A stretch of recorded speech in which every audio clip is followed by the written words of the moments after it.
compartir pantalla, pues, ¿quieres que lo grabe? Como tú quieras. Aquí Recording in progress. Ok, listo. A ver, no soy muy diestro en Zoom, así es de que espérame tantito. No, está bien. Yo edito y le corto este pedacito.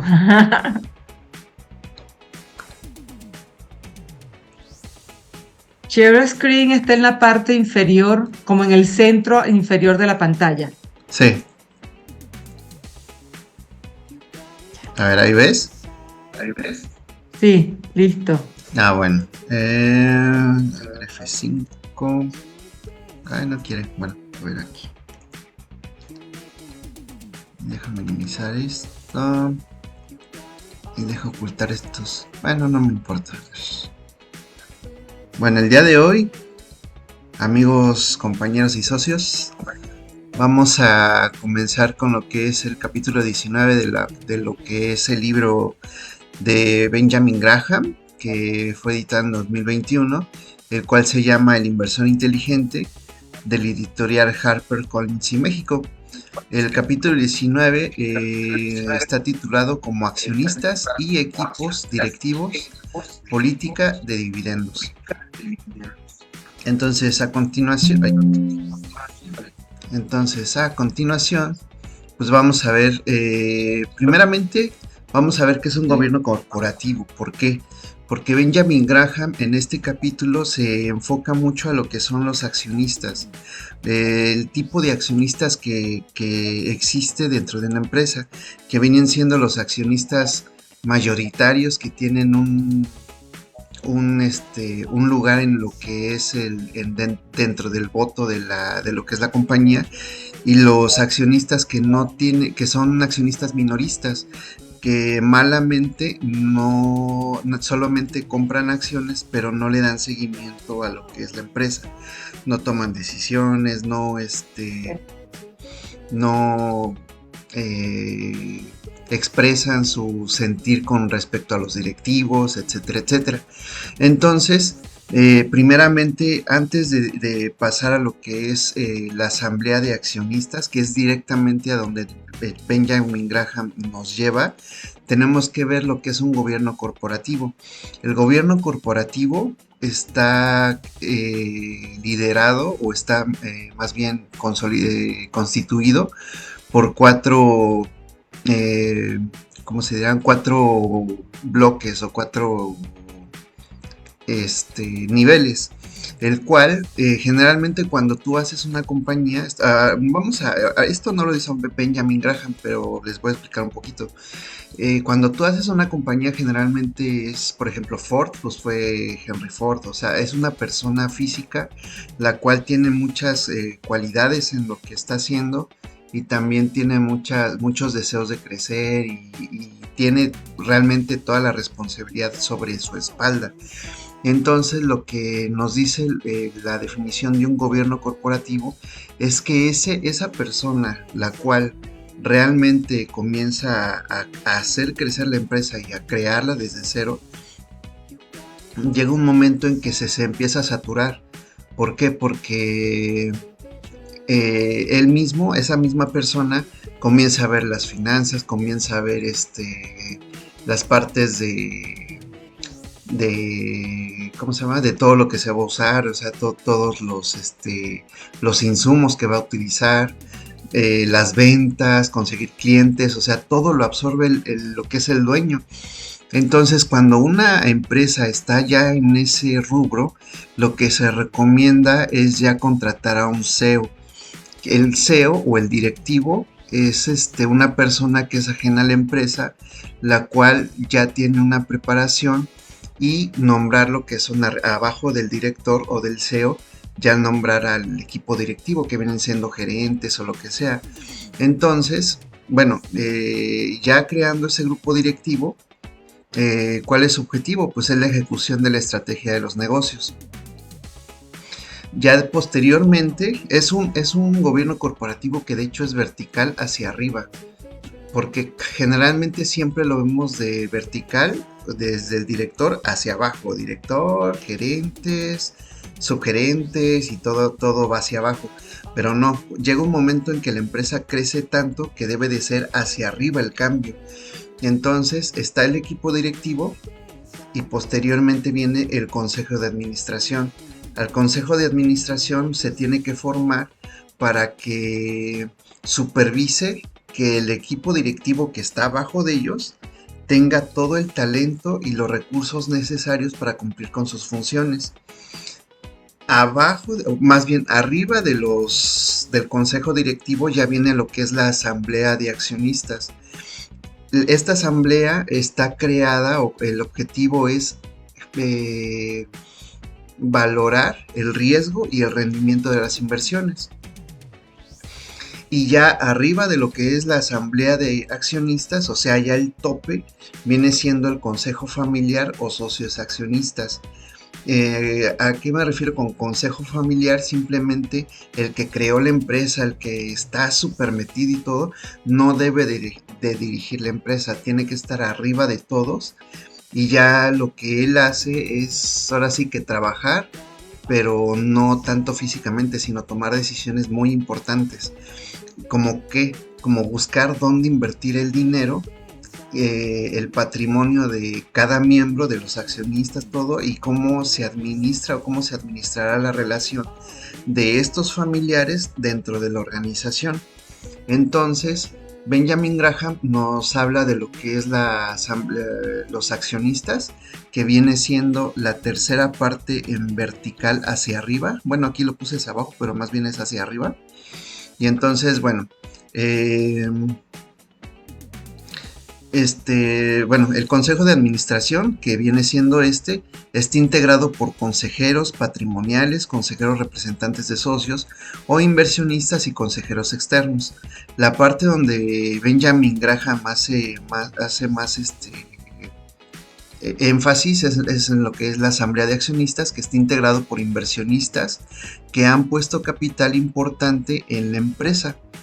Y lo que viene siendo ya el consejo familiar o de socios y accionistas está integrado por los familiares, este, por los familiares de fundadores, por los fundadores de la empresa y por los socios fundadores.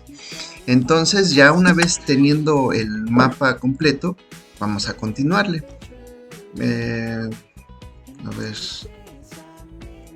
ya. ¿Por qué se hace este gobierno corporativo? Porque, bueno, bueno, aquí le puse un texto, a ver, deja ver qué dice. Dice, al tener una pobre actuación de los directivos, los accionistas pueden llamar a una reunión directiva para cambiar de personajes o simplemente vender sus acciones. Los accionistas con altos porcentajes son quienes pueden cambiar el rumbo de la empresa, no así los inversionistas con poco capital. Benjamin Graham, como nos dice, de que cuando los accionistas están para velar que el equipo directivo lleve a un correcto funcionamiento lo que es la empresa. O sea, que la empresa camine que esté bien cimentada y genere ingresos. O sea, ¿por qué? Porque una empresa está creada para crecer, siempre crecer y crecer.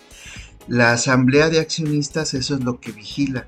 Vigila, ¿por qué? Porque ellos prestan el capital, entonces lo que vigilan es que realmente el equipo directivo que está abajo de ellos se mueva de tal manera que la empresa genere rendimientos, genere utilidades, genere muchas cosas que haga la empresa crecer. Entonces, lo que nos dice Benjamin Graham es de que cuando ese equipo directivo se encuentra un poquito desubicado, por así decirlo, en el cual el equipo directivo dice, no, no te metas, nosotros sabemos qué hacer, nosotros sabemos qué es lo mejor para la empresa y todo, el equipo de accionistas debe de llamar a una reunión en la cual ya debe de definir si realmente, o sea, definir realmente cuál es la estrategia de este equipo directivo y hacer una votación por la permanencia del equipo directivo o hacer diferentes cambios.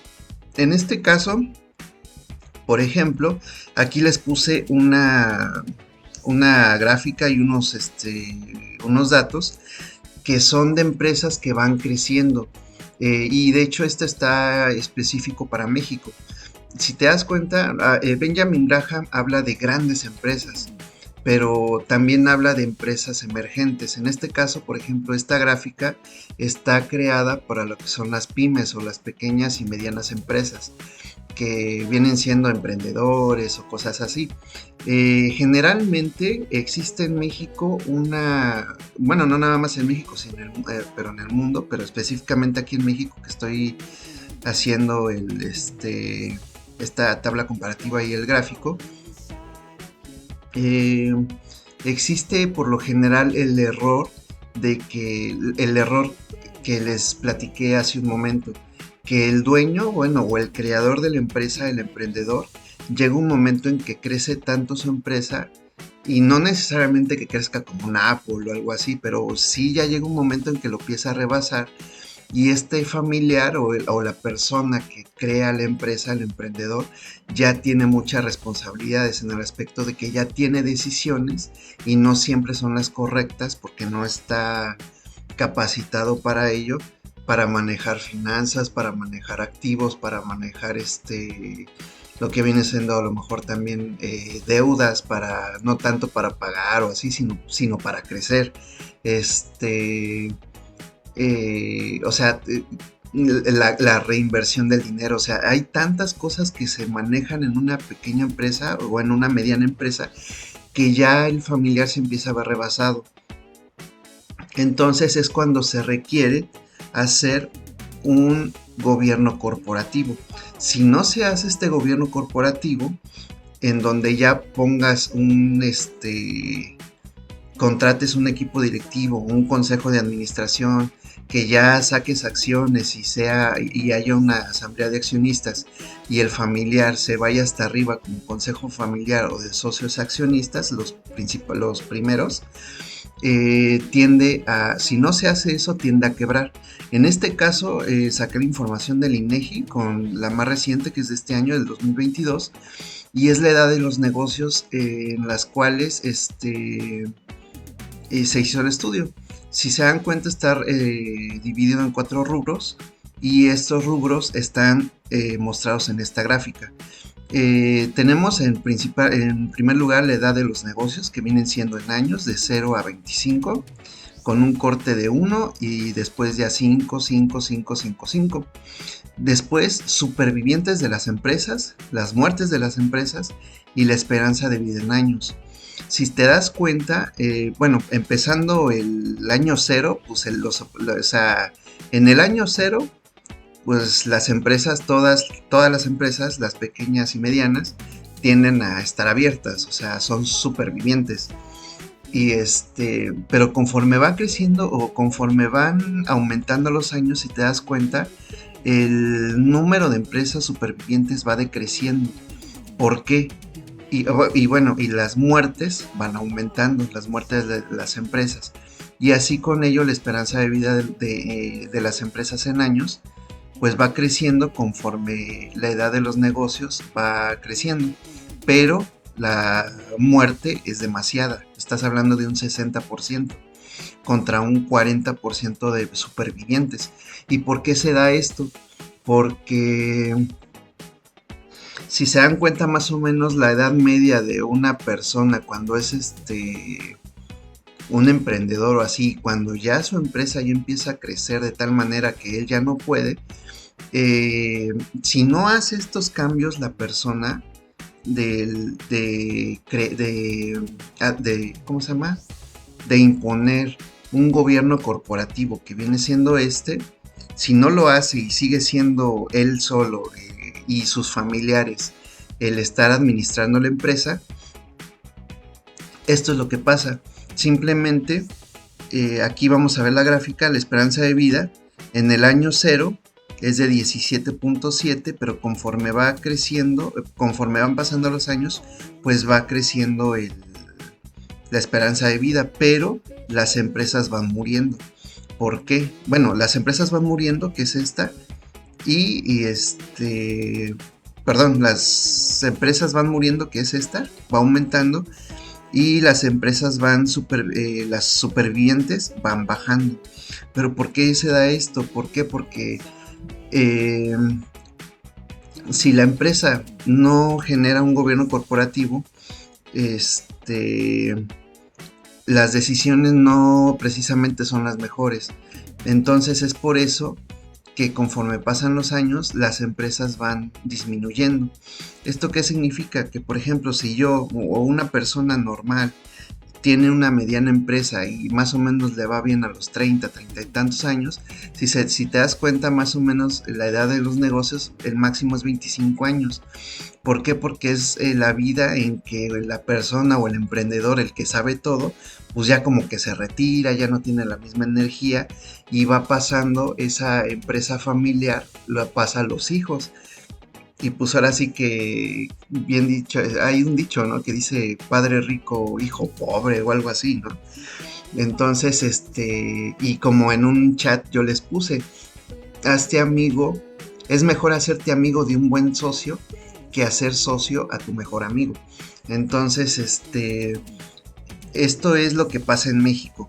Entonces, eh, las empresas, definitivamente, si no aplicas un gobierno corporativo, como dice Benjamin Graham, en donde está una asamblea de accionistas, pues tu empresa, como vemos, está destinada a morir.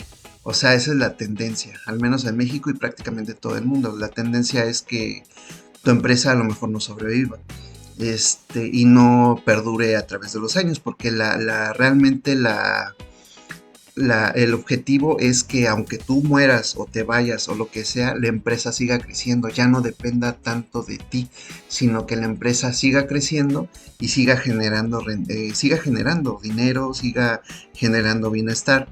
Entonces, también Benjamin Graham habla de que él se enfoca mucho a los accionistas. Entonces, cuando una empresa es relativamente nueva, lo que tenemos es de que, o bueno, es nueva y aplica lo que es el gobierno corporativo, en donde va a sacar acciones de una empresa por medio de personal calificado, se hace un balance de lo que son los activos y los pasivos y se hace lo que viene siendo el número máximo de acciones que puedes generar para esa empresa que es nueva. Conforme pasan los años, obviamente la empresa, si aplicas bien el gobierno corporativo, la empresa tiende a crecer. Eso significa que las acciones tienden a crecer su valor a tal grado que a lo mejor una acción, supongamos un ejemplo muy burdo, una acción en el año 1990 de una empresa X costaba $1, pero en el 2010 ya no cuesta $1, ya como la empresa ya creció, a lo mejor ya cuesta $1000. Entonces, para los accionistas grandes no pasa nada, pero ¿qué pasa con los accionistas minoritarios? Pues lo que pasa es de que ya invertir una acción o comprar una acción y pagar por esa acción $1000, por ejemplo, ya se nos hace un poquito más, más complicado. ¿Por qué? Porque ya es una suma de dinero importante. Entonces, ¿qué es lo que dice Benjamin Graham? Dice que a partir de que las empresas empiezan a crecer, se puede hacer un desdoblamiento de acciones. Antes se llamaba desdoblamiento de acciones, ahorita se llama split. Entonces, yo por eso le puse split o desdoblamiento de acciones. Y les voy a leer y yo creo que de hecho ya lo expliqué, pero bueno, un split consiste en aumentar, no lo he explicado, ahorita se los explico, pero bueno, vamos a leer. Un split consiste en aumentar el número de acciones en circulación de una compañía, dividiendo las acciones originales, o sea, el número de acciones originales, en nuevas acciones de menor valor nominal. ¿Para qué? Para que esos accionistas minoritarios tengan la opción de poderla comprar. El aumento en el número de acciones y la disminución del valor nominal de las nuevas acciones es inversamente proporcional. El desdoblamiento o split que se obtiene al llevar a cabo el split de una acción suele realizarse para proporcionar una mayor liquidez a la contratación en los mercados financieros. Al darse un split, los accionistas pasan a contar en su cartera con mayor número de títulos a precio menor teniendo en cuenta la proporción empleada. Y aquí les puse bueno, aquí hay un ejemplo, ¿no? Ejemplo del split de una acción. Si ponemos el ejemplo de una empresa que decide reducir el valor nominal de sus acciones al 50%, el número de estas se duplicará. ¿Por qué? Porque si tenemos, por ejemplo, 1000 acciones a $1000 cada una, si vamos a hacer que en vez de que cada acción cueste $1000 y cueste $500, significa que en vez de 1000 acciones vamos a tener 2000. ¿Para qué? Para que sean el mismo valor nominal ¿cómo se llama? De la empresa. Entonces dice, si ponemos el ejemplo de una empresa que decide reducir el valor nominal de sus acciones al 50%, el número de estas se duplicará y el valor de cada acción por separado también adquirirá la mitad de valor que al principio. Y aquí les pongo el ejemplo, la empresa A o la empresa que ustedes quieran cuenta con un total, por ejemplo, de 100 acciones a 4 euros por acción y decide reducir su valor nominal en un 50%. O sea, en vez de ser 4 euros va a ser a $2. Como resultado, la empresa A verá duplicado el número de acciones. ¿Por qué? Porque ya no son 4 euros, ya son 2 euros, es el 50%. Eso significa que el valor de acciones, en vez de 100, nos quedarían 200 acciones a 2 euros por cada acción. Y entonces sería 100 por 2 y 4 entre 2, o sea, es el 50%. En vez de 100 acciones son 200 y en vez de 4 euros cada acción ya cuesta 2 euros. Un split no siempre tiene que ser en la proporción de 2 por 1. Cualquier proporción es válida. Por ejemplo, en junio del 2014 la compañía Apple llevó a cabo un split de 7 por 1, en el que dividía una acción en 7. ¿Por qué? Porque la empresa de Apple llegó a tener un momento en que... pues aquí lo tengo, qué bueno. En que costaba $645. Entonces lo que hizo fue hacer un split para que en vez de ser $645 la acción y que sea un poco inaccesible para los accionistas minoritarios, que fuera ya de $93, que ya es un poquito más accesible, ¿no?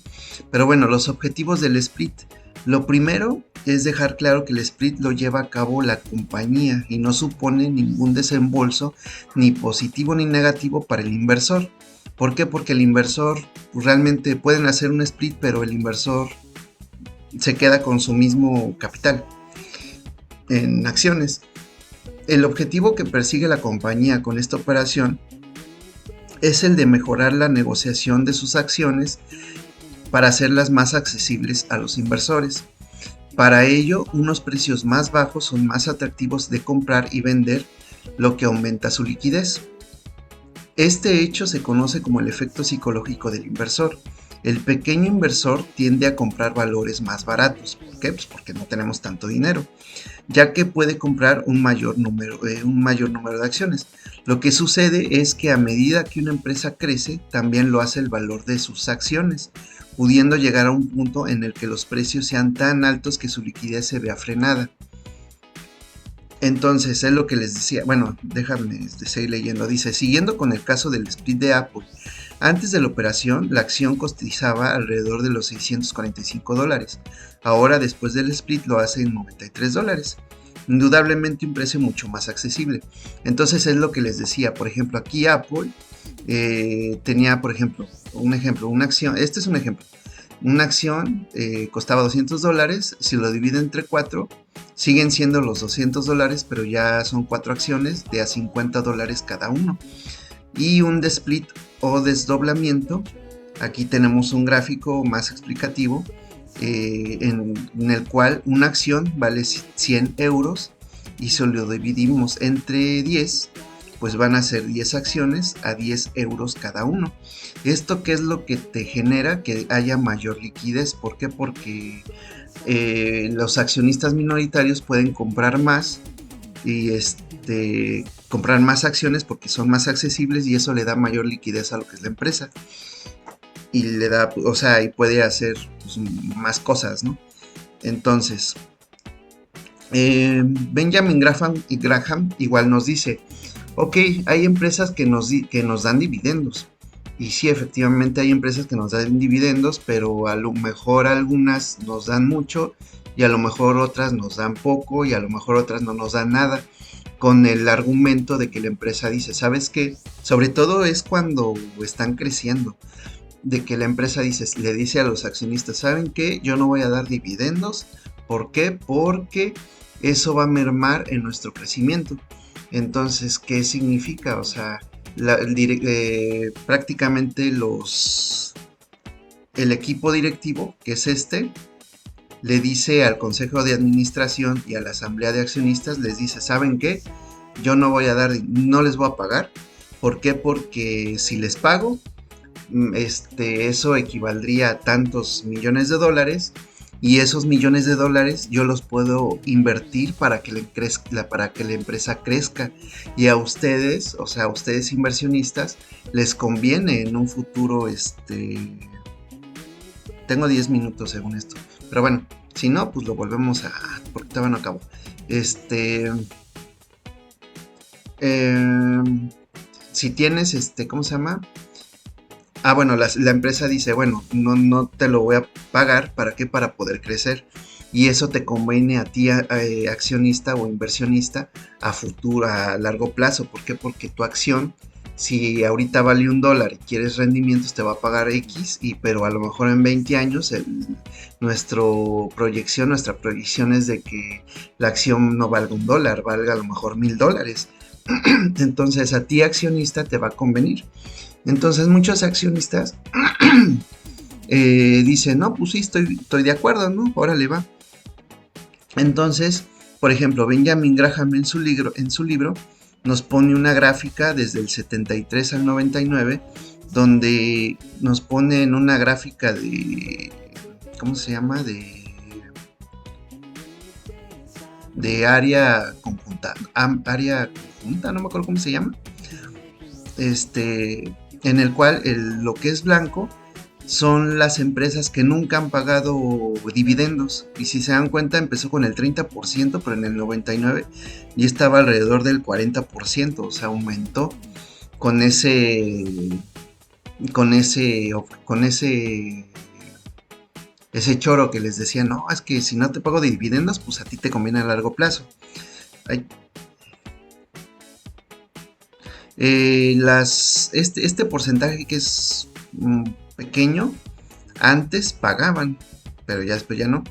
Y este pedacito en negro más bien, o más oscuro, son los que pagan dividendos. Empezó en 60, pero terminó más o menos en 30.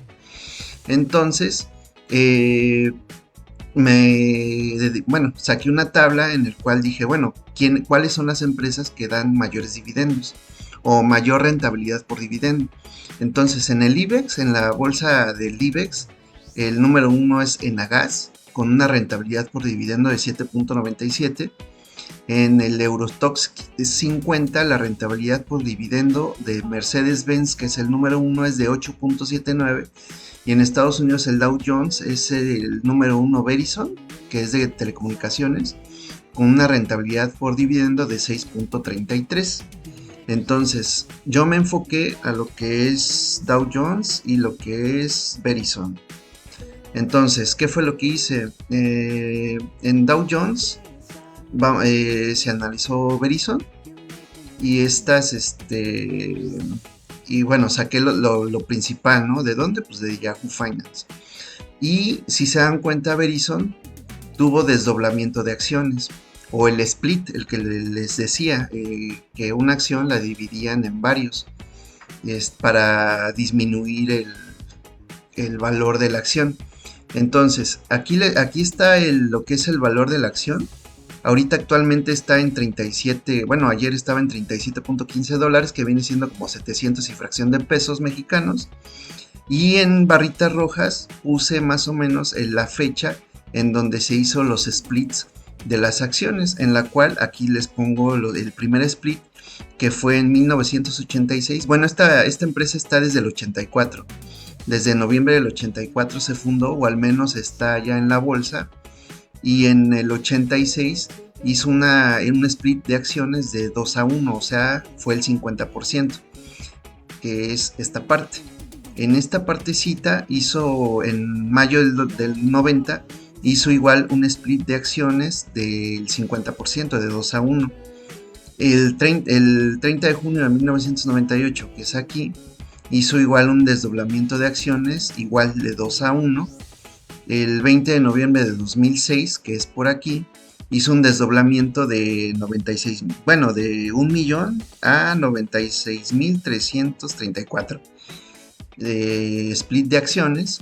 Posteriormente, muy cercano, en abril del 2008, o sea, 2 años después, un año y cachito después, no sé, hizo igual un split de acciones de 1 millón por cada, bueno, 99.537. Y posteriormente el último split que hizo Verizon fue el 2 de julio del 2010, igual con un valor de 1 millón a 93.000, no, ¿qué? 937.889. Entonces fue casi nada, pero bueno. Entonces aquí tenemos el valor de la empresa Verizon, en el cual vemos que la tendencia ha ido creciendo. Bueno, aquí tuvo un pico, bajó. Bueno, aquí ha de haber sido el 2000, que fue la crisis del 2000, etcétera, etcétera, 2004. Pero si se dan cuenta, por ejemplo, la crisis del 2008, que fue la inmobiliaria, no le afectó tanto. O sea, realmente como que se mantuvo estable, creció, y ya ahorita actualmente pues está bajando, pero realmente todas las empresas están bajando, primero por el COVID y ahorita por ¿cómo se llama? Lo que es la falta de suministros y de cosas que le hacen falta a las empresas para hacer sus productos, por ejemplo los coches o así. En el caso de Verizon, la verdad no sé qué sea, pero seguramente tiene también problemas de suministro. Entonces, si se dan cuenta, Verizon tiene una rentabilidad por dividendo de 6.33 y está pronosticado que vaya a llegar a 6.92 con un riesgo o una beta de 0.36, o sea que tiene un riesgo muy bajo. Si tomamos en cuenta que el 1, haz de cuenta que mayor a 1 es ya un riesgo alto, y suponiendo que 1 es 100, entonces tiene una beta o un riesgo del 36%, o sea, está bajo. Y pues realmente Verizon pues es una buena opción, ¿no? ¿Por qué? Porque da mayor rentabilidad por dividendo y pues realmente el comportamiento va bien, ¿no? Y bueno, Benjamin Graham, como les comentaba, no sé cuánto tiempo me quede. 3 minutos. Benjamin Graham, como les comentaba, hace alusión a que hay accionistas muy grandes que toman decisiones, pero también hay accionistas pequeños que deberían al menos o sea, si tienen acciones ahí, ellos son parte de la empresa, son parte dueños de la empresa, aunque sea una mínima cantidad, pero deben de interesarse en ¿cómo se llama? Los reportes de accionistas y para los accionistas, y ellos, si no están conformes, mandar una carta, aunque sea que tengas el porcentaje así mínimo, mandar una carta y decir, ¿sabes qué? Yo no estoy de acuerdo con el equipo directivo, o no estoy de acuerdo cómo están manejando la empresa, etcétera, etcétera. Lo que nos dice Benjamin Graham es que sobre todo los accionistas minoritarios, despertemos. ¿Por qué? Porque generalmente no simplemente compramos las acciones y ahí las dejamos, ¿no?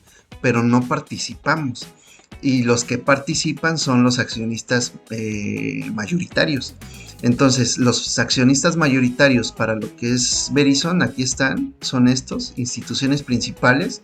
Aquí está el número de acciones, a la fecha reportada que es junio del 22, y el valor.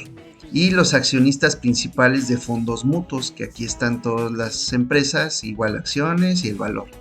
Aquí lo que les hice fue un gráfico de rentabilidad. Saqué el histórico de lo que viene siendo Yahoo Finance, y puse la proyección, que aquí casi no se ve, que es lo que tienen proyectado, que sea de 6.92 en el 2023. Entonces lo que hice fue poner el histórico más el proyectado y proyectarlo aparte 3 años más, casi 4, porque fue en diciembre de 2026. Entonces lo que hice fue simplemente poner la tendencia. Si se dan cuenta, más o menos, bueno, calca con lo que viene siendo la parte real y más o menos a proyección, que de eso obviamente depende del mercado, depende de la situación política, etcétera, etcétera. Pues estamos hablando de que, o sea, si fuera así todo color miel, miel y todo bonito, estaríamos llegando a lo mejor pudiendo proyectar una rentabilidad del 7.8% en 2026. Y en 2023 pues 6.92. Me falta un minuto. Ya, bueno, ya voy a acabar yo creo. O me voy a cortar más bien. ¿Qué hago? ¿Qué hago, Belkis?